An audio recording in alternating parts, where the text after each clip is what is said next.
Luke, congratulations into the quarterfinals of the Grand Slam. How would you sum up that one? Honestly, I don't really know how to sum up, to be honest. It wasn't the game I expected. The last hour and a half before I went up on the stage, I just felt so flat, so tired. And I think I showed it in my performance. I was literally hanging on every thread there to just keep going. And when I went to the second break, I got, after the break, really tried fastening my pace up, trying to get quicker, trying to jog on the stage to try and keep my brain going, because I don't know what happens. It happened to me in the European Championships against Michael Smith. I just fall flat and I just feel so tired. I don't feel like a professional dart player. I feel like just a random player. So they obviously got to sort out some sort of eating. I think I need to address that, because you can't feel that tired in them circumstances. I got a big game Saturday.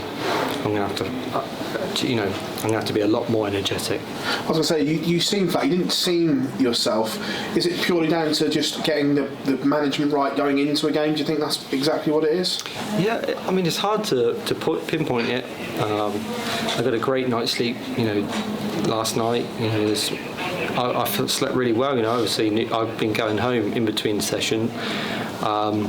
And I got a great night's sleep, so I just don't know what it was. I think I just need to build up the energy levels before I play. I think something like that. But I just felt really flat. Once I went, after the first break, I just felt flat. And Ross missed so many chances there. I think he missed so many doubles to let me in, and I think it would have been a good game for the fans to go 9-9, but I think 10-8 was the result I wanted, because if it goes 9-9, then it would have been hard for me. Was it tough to follow Michael and Josh as well after the performance and the show they put on for the fans? Because they seemed the crowd seemed a little bit flat as well after that. So did that have an impact as well, do you think? Yeah, I mean, forget about me and Ross. I think it was hard for us both to practice in the 45 minutes they were playing, because it was.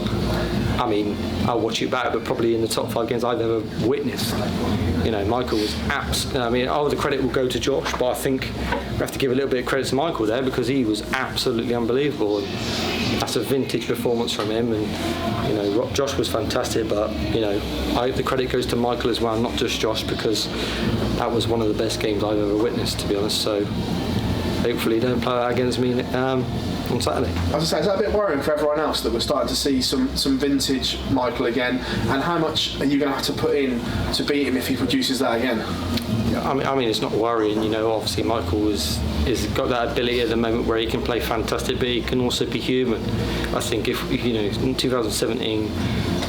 You probably first to 16, you discount your chance before you walked up on the stage. But I know he's human. I know he can have mistakes in him, and I'm going to have to play 100 times better than what I just did. But I've beat him on long distance games before. UK Open semi-final, I won 11-5. So I know I can do it, and that's the key. Because if you don't believe you can do it, then you won't do it. So yeah, I got the belief there, but I'm going to try and make sure the next 36 hours goes right, get my energy levels up and make sure I walk up on that stage feeling 100% and not like 70% I felt tonight.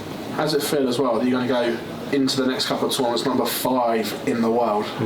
I mean, that's all to do with if things go my way, but I could be provisionally world number 5 walking into the Players' Championship finals, and that's it's unbelievable, because I've started off on the bottom. I was development tour and challenge tour, and then obviously won my world youth title when I was quarterfinals at the Worlds, and all of a sudden I'm sat 5 in the world. So it's an incredible rise. It's pay homage to the likes of Rod Harrington and Barry and Eddie and whoever the people that sorted out these secondary tours, because I don't think I'd be if it weren't for them.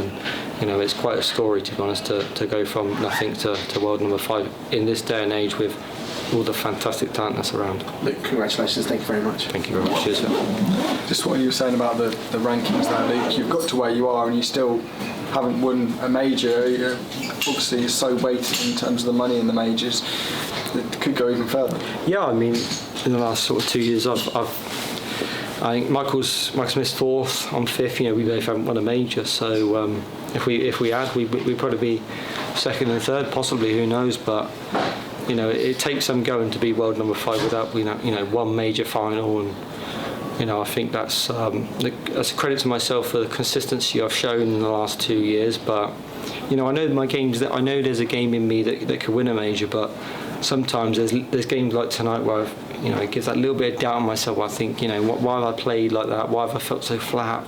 It's such an important moment, but you know, I feel like I'll relax more because obviously Michael's expected to beat me, but you know, I've got good memories against him for Saturday, and you know, I've got a bit of time now to recoup and make sure that, you know, I don't feel so tired, and make sure I'm 100% on Saturday night. How much are you going to need those energy levels? Obviously, the format goes up to 16 legs. It's going to be important.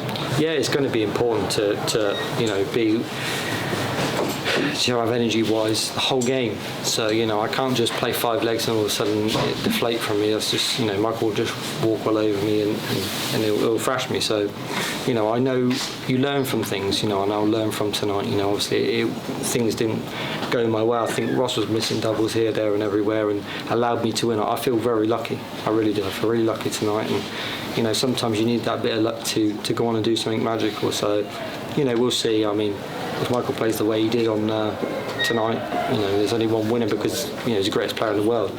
But if he doesn't, you know, I can play my A game. It can be a close game. So, yeah, like when I walk into that game on Saturday, I'll feel very confident I can win.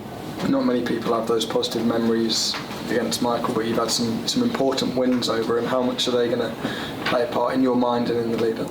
Yeah, I mean, it gives me that belief I can win. You know, when you've not had so many good memories against someone like Michael, you know, it can be a very tough task, you know, especially a long format.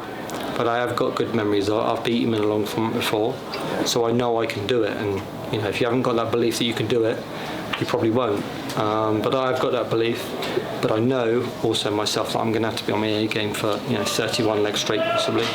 But I can do that. I know myself I can do that. But, you know, I've got 36 hours now to, you know, recuperate and get my energy levels up, you know, make sure I'm fresh for that game, and I'll make sure that happens. Don't worry about that. You know, Michael won't have an easy game. It'll be a tough for him. Cheers for your time. Thank you very much.